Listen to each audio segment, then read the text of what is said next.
What if the person you dismissed every day held the power to unravel everything you'd built?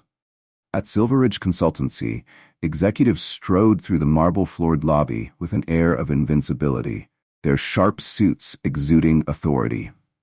Meanwhile, unnoticed in the shadows, workers like Maria Langston, a janitor, were all but invisible. Little did they know, the power they ignored could change everything.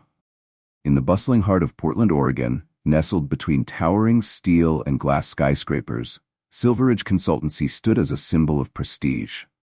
Renowned for helping tech startups achieve meteoric success, the firm boasted an impressive roster of high-profile clients and a reputation for excellence.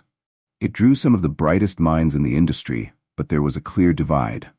Lower-tier employees, janitors, receptionists, and administrative staff were treated as background noise, mere gears in the firm's well-oiled machine. Maria Langston was one of those seemingly insignificant employees. She had recently taken up a position as a janitor at Silveridge, her navy blue uniform blending seamlessly with the shadows of the corridors she cleaned. Her dark hair was always neatly tied back, and her cleaning cart was a constant companion. To most of the company's higher-ups, Maria was a faceless worker, invisible and unimportant. But what no one realized was that Maria Langston wasn't just a janitor. She was the original founder and majority shareholder of Silveridge Consultancy. Years earlier, after guiding the company to prominence, Maria had entrusted the day-to-day management to her cousin, Daniel Langston. At the time, health challenges had forced her step back, but she had remained connected to the company, observing from the sidelines. Recently, Maria had grown uneasy. The company she had poured her heart into seemed to have lost its way. Reports of toxic leadership and poor morale filtered back to her. Determined to uncover the truth, Maria decided to return, this time undercover. She needed to see for herself how deeply the rot had spread before deciding how to act. Each morning, Maria arrived early, well before the office filled with the hum of productivity. As she mopped floors, emptied wastebaskets, and dusted glass conference tables, she watched the interactions of the employees around her. She noted the stark contrast between the sleek, modern architecture of the offices and the dismissive, cold behavior of some of its occupants. Her observations often focused on Adrian Blake, the current CEO. Tall, impeccably dressed, and exuding an air of entitlement, Adrian treated everyone beneath him with thinly veiled disdain. Junior consultants, receptionists, and especially janitors were met with condescension. Maria couldn't help but notice how his every interaction seemed to assert his superiority. Another key figure caught her attention: Rachel Quinn, the chief operating officer. Rachel's dismissive attitude toward the support staff was palpable. She rarely missed an opportunity to belittle others, especially those she deemed less essential. Her comments were often laced with sarcasm or outright contempt, making it clear she saw the lower ranks as obstacles to her ambitions. One morning, as Maria swept the hallway outside their offices, she overheard a conversation between Adrian and Rachel. The two executives were deep in discussion, their voices low but audible in the quiet corridor. "I'm not sure we even need the janitorial staff anymore," Rachel said, her tone dismissive. "They don't exactly keep this place spotless. It's embarrassing for a company of our stature." Adrian chuckled in agreement, his voice dripping with mockery. "They're lucky to have jobs at all. It's not like they're capable of anything else. Replacing them would hardly be a challenge." Maria's heart sank. Hearing such blatant disregard for the people who'd the company running was a painful confirmation of her fears. The values she had once instilled in Silveridge, respect, hard work, and integrity, had been eroded by leaders who valued status over substance. It was clear that Maria couldn't remain a passive observer for long. The company she had built with so much passion and dedication had lost its way. For now, she kept her silence, continuing her quiet routine. But inside, a fire was burning. Change was coming, and it would shake Silveridge to its core. Maria Langston knew it was up to her to reclaim the integrity of the company she had built. Each day, as she continued her undercover role as a janitor at Silveridge Consultancy, her frustration grew. What troubled her most wasn't just the arrogance of Adrian Blake, the CEO, but how he treated those below him, especially the lower-ranking staff like herself. Adrian's disdain for his employees was evident from the start. He routinely belittled junior consultants, publicly blaming them for mistakes that weren't theirs, and creating a tense, hostile environment. He thrived on making others feel small, and anyone who dared challenge him was dismissed without hesitation. Yet, what disturbed Maria the most was how Adrian's behavior shifted toward her. At first, his treatment was merely condescending, like how he dismissed all the cleaning staff. But soon, it became something darker, something that made Maria's skin crawl. Every time Adrian walked past her, whether she was cleaning the hallways or tidying up the break room, his gaze lingered too long. It wasn't just disdain, it was predatory. His comments, once dismissive, began to take on an inappropriate tone that left Maria feeling both humiliated and angry. One morning, as Maria was mopping the floor outside his office, Adrian stopped abruptly. His eyes swept over her from head to toe, and a smirk spread across his face. He pointed to a spot on the floor she had already cleaned. "Hey, Maria," he said, his voice thick with mockery. "You could put a little more effort into cleaning, especially when you're around someone as good-looking as me." Maria froze, shocked by the suggestiveness in his tone. She forced a tight smile, trying to maintain her composure. "I'll check it again," she said evenly, though inside she was seething with disgust. But Adrian wasn't done. He stepped closer, his smirk widening. "You know," he continued, lowering his voice, "someone as pretty as you shouldn't be stuck cleaning floors. I could help you move up in the company, into a position more fitting, if you're willing to cooperate, of course." Maria's heart pounded in her chest.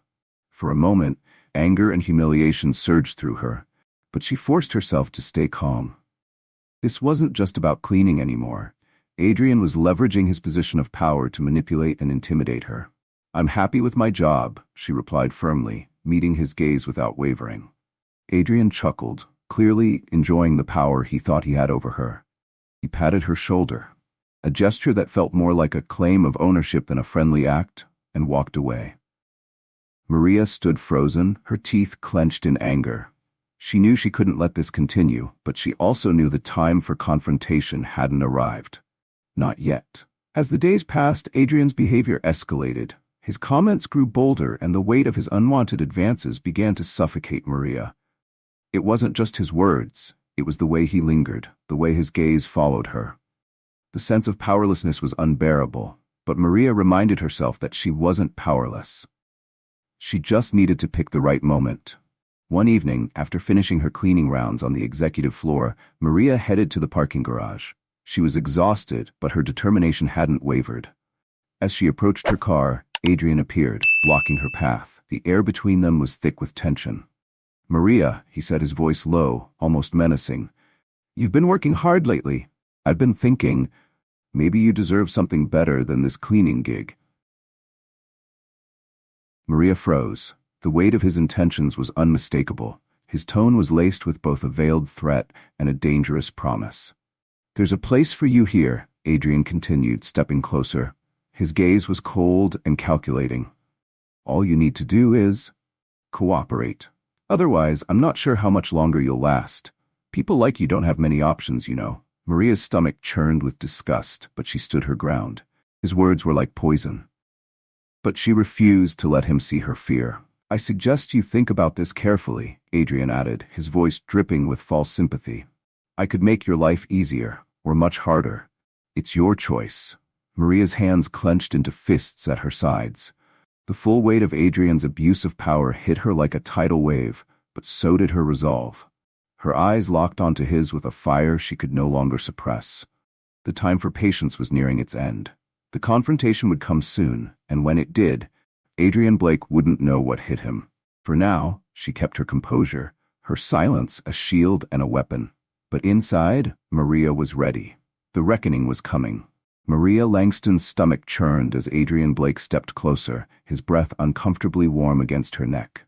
His words, dripping with entitlement, were like poison. "You don't have much experience outside of this, Maria," he said with a smug smile. "It'd be tough to find another job, but if you play along, I could make things easier for you. Don't make this harder on yourself." Maria's disgust boiled over, but she stood her ground. Her eyes locked onto Adrian's, narrowing with a mix of fury and determination. This was the moment she had been waiting for. The moment to act. Enough was enough. Fixing him with an icy stare, her voice was sharp and steady. "Adrian, if you keep this up, you'll regret it," she warned, her words laced with steel.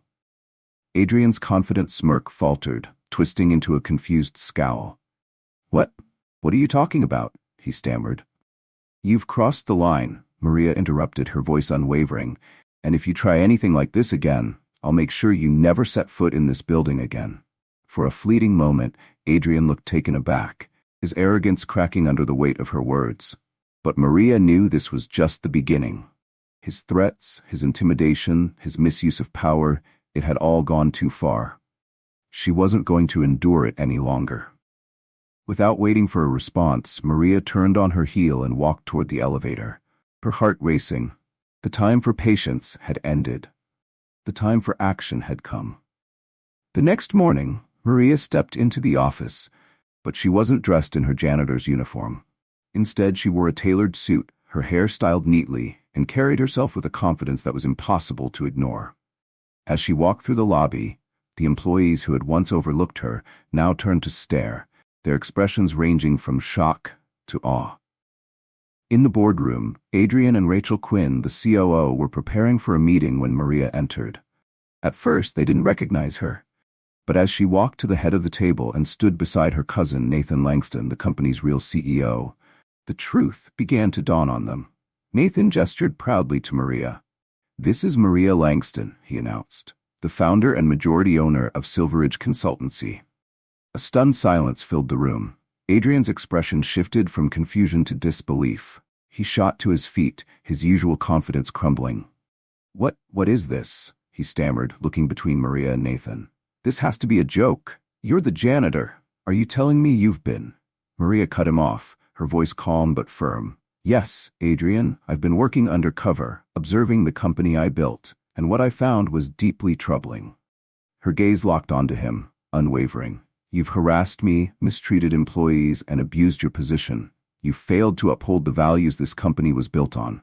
Adrian's face flushed with anger, but there was a flicker of fear in his eyes. He took a step back, his arrogance giving way to panic. This can't be happening. You can't do this. I'm the CEO here," he protested, his voice shaking. Maria's expression hardened. "Not anymore. Effective immediately, you're fired, and legal action will follow." Adrian stumbled backward, his usual bravado replaced with desperation. "Maria, please," he began, his voice trembling. "You can't do this. This isn't fair."